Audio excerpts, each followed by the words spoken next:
안녕하십니까. 오늘은 사도행전 구조 분석 10번째 시간입니다. 사도행전 15장 1절에서 21절. 사도행전 15장은 사도시대 교회 최초의 종교회의였습니다. 먼저 본문을 한번 읽고 들어갑니다. 사도행전 15장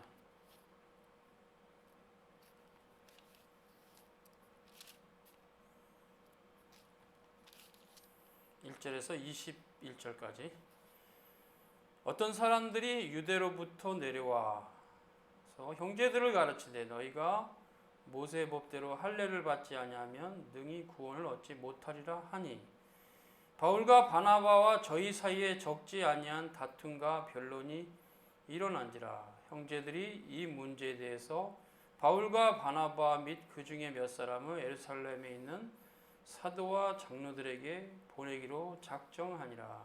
저희가 교회의 전송을 받고 베니게와 사마리아로 다녀가며 이방인들의 주께 돌아온 일을 말하여 형제들을 다 크게 기쁘게 하더라. 예루살렘에 이르러 교회와 사도와 장로들에게 영접을 받고 하나님이 자기들과 함께 계셔 행하신 모든 이를 말하매, 바리새파 중에 믿는 어떤 사람들이 일어나 말하되 이방인에게 할례 주고 모세의 율법을 지키라 명하는 것이 마땅하다 하니라.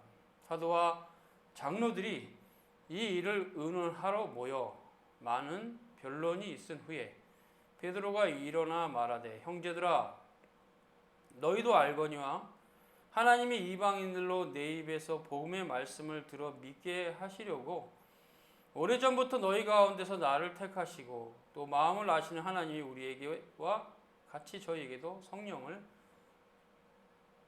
주어 증거하시고 믿음으로 저희 마음을 깨끗이 하사 저희나 우리나 분간치 아니하셨느니라. 그런데 지금 너희가 어찌하여 하나님을 시험하여 우리 조상과 우리도 능히 매지 못하던 멍에를 제자들의 목에 두렸느냐. 우리가 저희와 동일하게 주 예수의 은혜로 구원 받는 줄을 믿노라 하니라. 온 무리가 가만히 있어 바나바와 바울이 하나님이 자기들로 말미암아 이방인 중에 행하신 표적과 기사를 보하는 것을 듣더니 말을 마침에 야고보가 대답하여 가로되, 형제들아, 내 말을 들으라.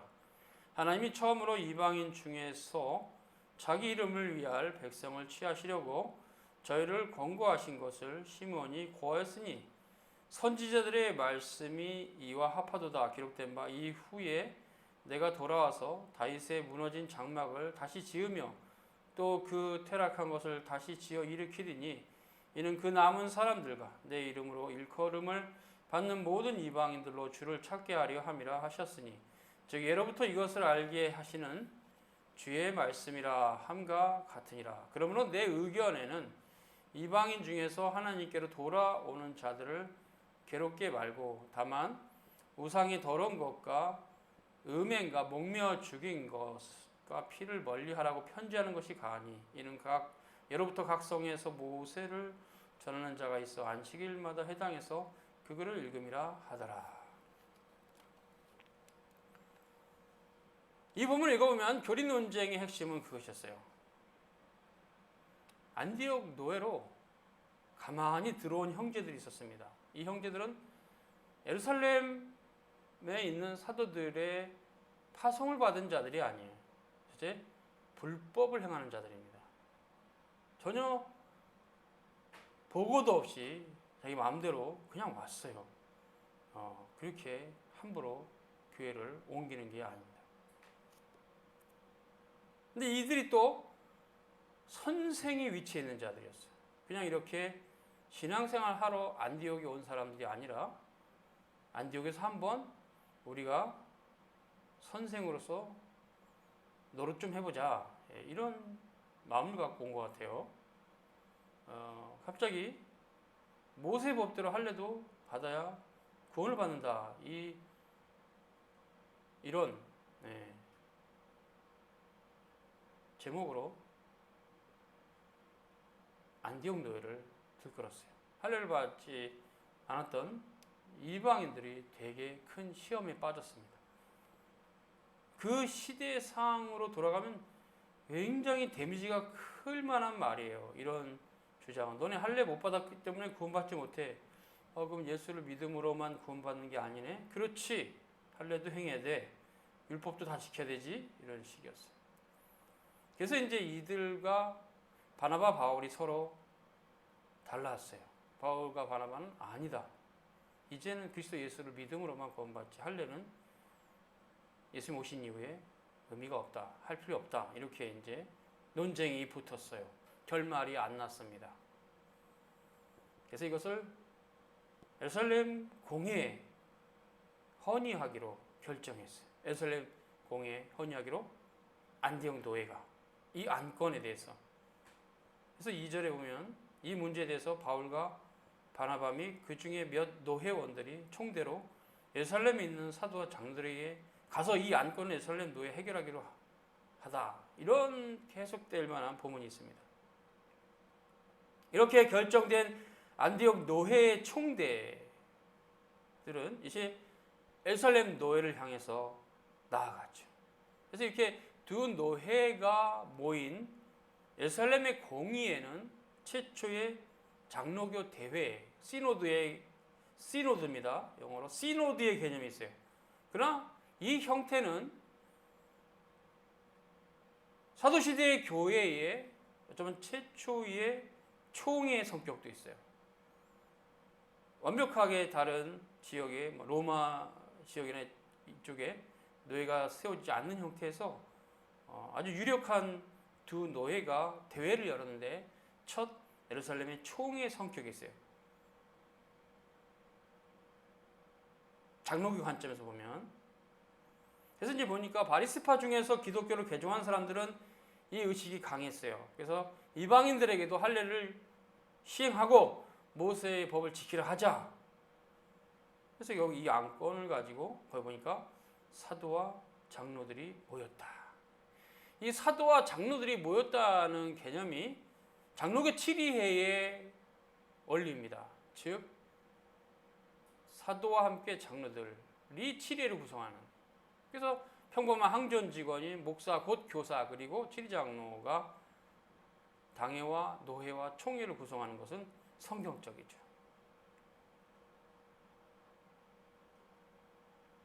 그래서 이제 회의가 열렸습니다. 공회가 열렸고 다양한 논쟁이 있었겠죠. 사도 베드로가 이제 마무리를 합니다. 형제들아 너희도 알거니와 하나님이 이방인들로 내 입에서 복음의 말씀을 들어 믿게 하시려고 오래전부터 너희 가운데 나를 택하시고 또 마음을 아시는 하나님 우리에게와 같이 저희에게도 성령을 주어 증거하시고 믿음으로 저희 마음을 깨끗게 하사 저희나 우리나 분간치 아니하셨도다. 근데 지금 너희가 어찌하여 하나님을 시험하여 우리 조상과 우리도 능히 매지 못하던 멍에를 제자들의 목에 두려느냐. 우리가 저희와 동일하게 주 예수의 은혜로 구원을 받는 줄 믿노라 하였습니다. 사도 베드로의 교리적 입장은 무척 순전하고 퓨어리티죠. 명쾌합니다. 클리어하죠.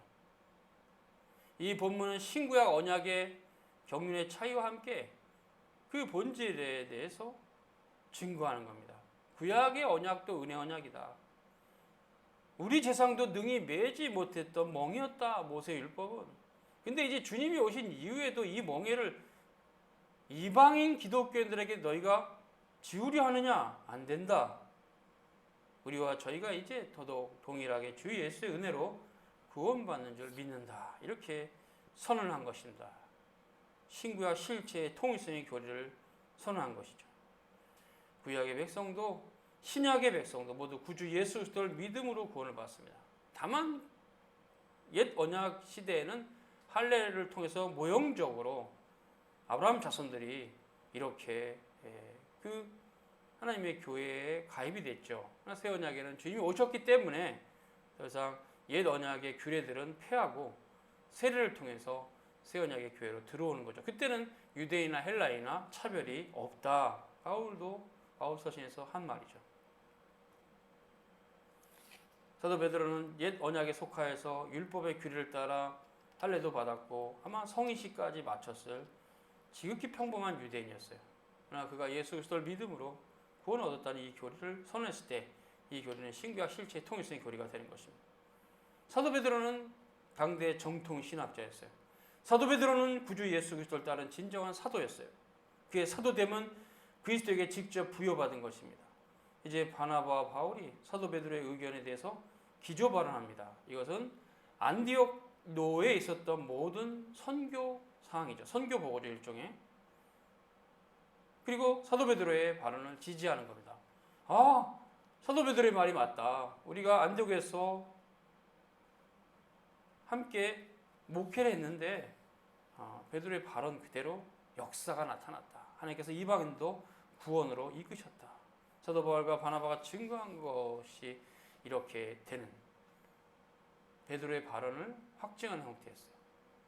전적으로 동감하는 거죠. 이제 바울과 바나바의 선교 보고가 마치자마자 주님의 형제 야고보가 진술합니다. 형제들아 내 말을 들으라. 하나님이 처음으로 이방인 중에서 자기 이름을 위할 백성을 취하시려고 저희를 권고하신 것을 시므온이 구하였으니 선지자들의 말씀이 이와 합하도다. 기록된 바 이후에 내가 돌아와서 다윗의 무너진 장막을 다시 지으며 또 그 퇴락한 것을 다시 지어 일으키리니 이는 그 남은 사람들과 내 이름으로 일컬음을 받는 모든 이방인들로 주를 찾게 하려 함이라 하셨으니 즉 예로부터 이것을 알게 하시는 주의 말씀이라 한가 같으니라. 그러므로 내 의견에는 이방인 중에서 하나님께로 돌아오는 자들을 괴롭게 말고 다만 우상의 더러운 것과 음행과 목매어 죽인 것과 피를 멀리하라고 편지하는 것이 가하니 이는 예로부터 각 성에서 모세를 전하는 자가 있어 안식일마다 해당해서 그 글을 읽음이라 하더라.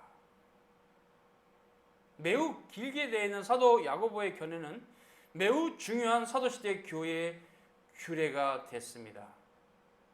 사도 베드로가 교리적인 입장을 천명하였다면 사도 야고보는 권징조례를 정해준 것입니다.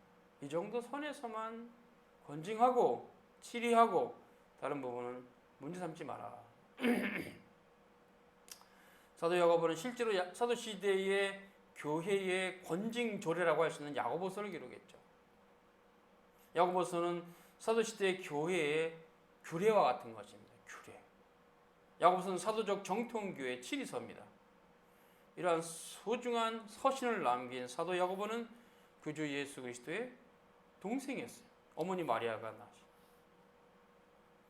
구주 예수께서 부활하신 이후에 사도 야고보를 찾아갔고 그 전까지 어머니와 함께 예수 그리스도에 대해서 약간은 배관시했던 형님 뭐 하시지 저거? 이런 식으로 했던 그가 부활하신 주님을 배웠고 구주로 고백한 것입니다. 그리고 이제 기독교로 돌아왔죠. 어머니와 함께.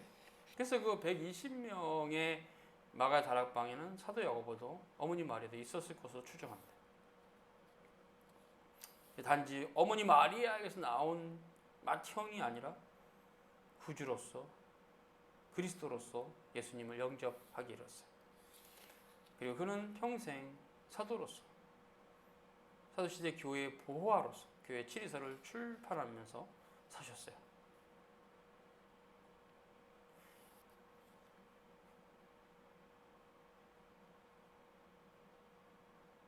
사도 야고보는 베드로의 말을 받아서 이렇게 말합니다. 하나님 처음으로 이방인 중에서 자기 이름을 취할 백성을 취하시려고 저희를 권고하신 것을 시므온이 고하였으니 선지자들의 말씀이 이와 합하다. 기록된 바 이후에 내가 돌아와서 다윗의 무너진 장막을 다시 지으며 또 퇴락한 것을 다시 지어 일으킬 것이다. 그래서 내 이름으로 일컬음을 받는 모든 이방인들이 주를 찾아 돌아올 것이다. 이런 얘기죠. 사도 야고보의 이러한 견해는 사도시대 교회 구성원의 모습과 일치합니다. 그 남은 사람들은 할례를 받은 자 중에서 그리스도에 돌아온 유대 기독교들이고 구주의 이름으로 일컬음 받는 모든 이방인들은 개종한 이방인 기독교들을 말합니다. 사도 야고보는 정확하게 사도시대의 교회 구성원들에 대한 교리적 타당성을 설명합니다. 그것은 구약부터 예언이 됐던 것이다.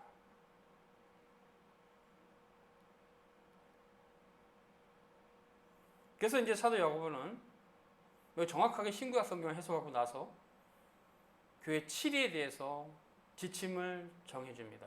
교회 어른으로서 이방인 중에 하나님께 돌아온 자들을 할례나 그의 모든 유대인들의 율법적 멍에는 씌우지 마라. 우상숭배, 음행, 목매어 죽이는 것, 피를 멀리하라. 이 정도만 7위의 기준으로 삼아라. 이것은 복음에 너무 멀다. 그래서 이제 그 정도 정해준 거죠. 그리고 예루살렘 대회는 파회됐습니다. 예루살렘 대회는 그때 이제 한 번 열리고 다시 열리지 않았기 때문에 이걸 임시회라 그럽니다. 장로교 총회나 대회가 임시회라는 것은 성경의 이런 원리예요. 한 번 열리고 회가 해산되면 이것을 파회라 합니다. 당회나 노회처럼 정기회는 폐회라 하지만 대회나 총회는 파회죠. 정기적으로 모이는 모임이 아니에요. 원래 총회는 다만 정기적으로 지금 모일 뿐이죠. 정기적인 회의가 돼서 모이는 게 아니에요. 원래는 임시회입니다. 예루살렘 대회는 파회되었습니다. 그래서 이제 예루살렘 대회는 바울과 바나바와 함께 안디옥으로 갈 교사를 선임했고 바사바라는 유다와 실라가 청구됩니다. 이제 사도 바울과 바나바는 한결 가벼운 발걸음으로 자신이 속한 안디옥 노회로 돌아가기 전에 수리아와 길리기아에 있는 이방인의 형제들에게도 예루살렘의 대회의 결정을 나누어줍니다. 이것은 교회 결정입니다. 공의의 결정이므로 참고하십시오. 그 결정 일종의 교리예요. 그러니까 사도시대 첫 교리 결정의 시간입니다. 사도시대 첫 정통 교리가 결정된 겁니다. 사도들의 7회에서, 장로회에서 혹은 대회에서, 총회에서 결론은 뭐냐? 할례를 시행하지 말라. 이것이 이제 첫 결정이고 후대 이런 전통을 따라서 니케아 공의회는 성삼일체 하나님에 대한 교리를 천명했죠. 그것은 사도 신조를 그대로 계승한 겁니다.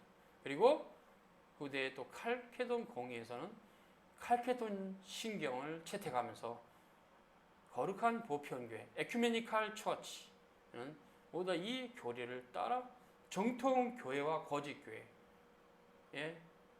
거짓 교회 정도가 아닌 이단의 기준이 정해지는 것입니다.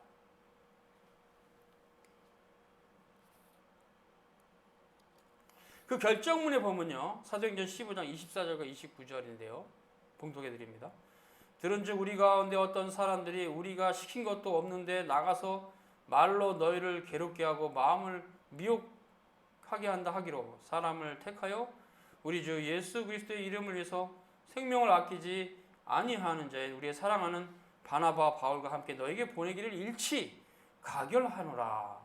그리하여 유다와 실라를 보내니 저희도 이 일을 말로 전하리라. 증인이라는 거죠. 이 대회의 보고사항을 같이 바울과 바나바는 이해관계 당사자니까 객관적으로 3자가 증언해줄 사람을 두 사람 함께 보낸다. 이렇게 말했어요. 성령과 우리는 이 요긴한 것들 외에 너희에게 아무 짐도 지우는 것이 아닌 것이 가한 줄 알았다. 우상의 재물과 피와 목매의 증거가 음행을 멀리할지라. 이에 스스로 삼가면 잘 되리라. 평안함을 원한다. 그래서 본문에 보면요, 이 7위의 결정은, 장로회의 결정은 하나님과 우리가 결정한 거다. 즉 하나님이 결정하시고 우리는 수정된 것에 불과하다. 이것은 신적인 법이다. 그래서 이후부터는 이제 할례를 행해야 된다고 주장하는 자들은 이단이 돼요. 교회에서. 모세 법대로 살아야 된다고 얘기하는 사람도 이단이 됐어요. 그래서 그 당시에 이제 결국 이렇게 정통교리가 한번 결정된 역사가 있는 것입니다. 신과 경륜의 차이죠.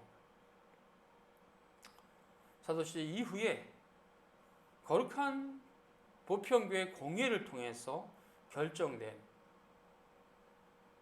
다만 그것은 하나님의 말씀을 따라 결정된 교회 모든 공적인 결정은 이후 교회 항구적 지배력이 있다라는 거죠.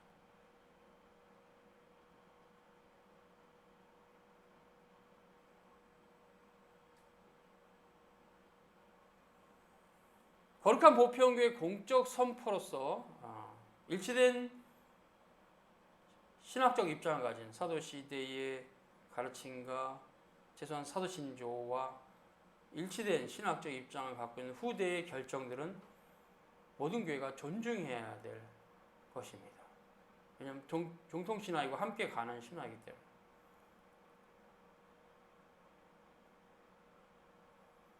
그래서 이제 하나님 말씀이 있는 신자들에게도 거룩한 보편교회가 공적으로 선포한 신조와 신앙 고백은 최소한 그 교회에 소속된 신자들에게 하나님 말씀 다음으로 권위가 있습니다.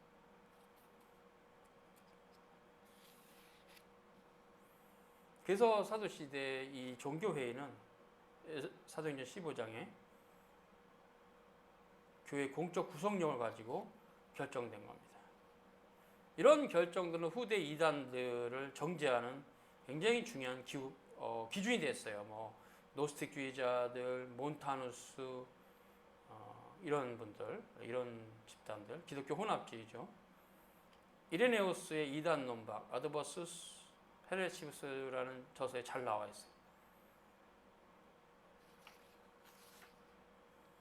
참된 교회는 역사적 정통 개혁 교회법을 따라가는 것입니다. 사도신조, 니케아 신조, 갈케돈 신조, 아타나시오 신조, 널트레이트 신앙 고백, 그리고 웨스민 표준 문서 등입니다.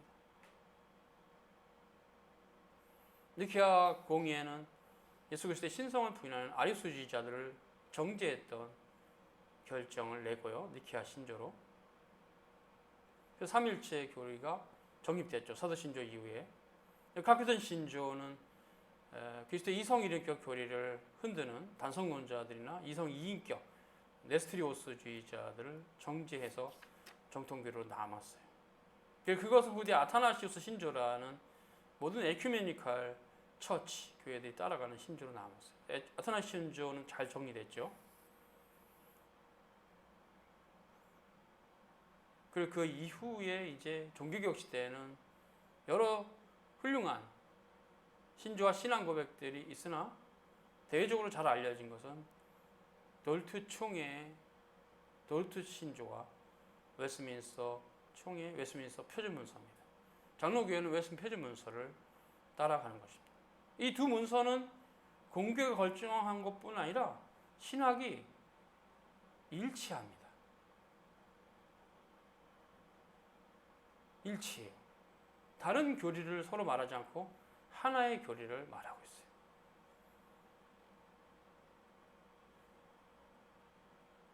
아주 약간의 다른 점은 큰 문제가 안 되는 형태. 뭐 전텍스나 후텍스 이런 부분들. 정통교회란 이러한 결정문을 그대로 받는 교회입니다. 모든 평범한 항존 직원들과 신자들은 거룩한 보편교회가 정한 법에 순응해야 됩니다. 거룩한 보편교회법을 정지시키고 자의적으로 신앙생활하는 것은 사도적 유전을 버리는 행위입니다.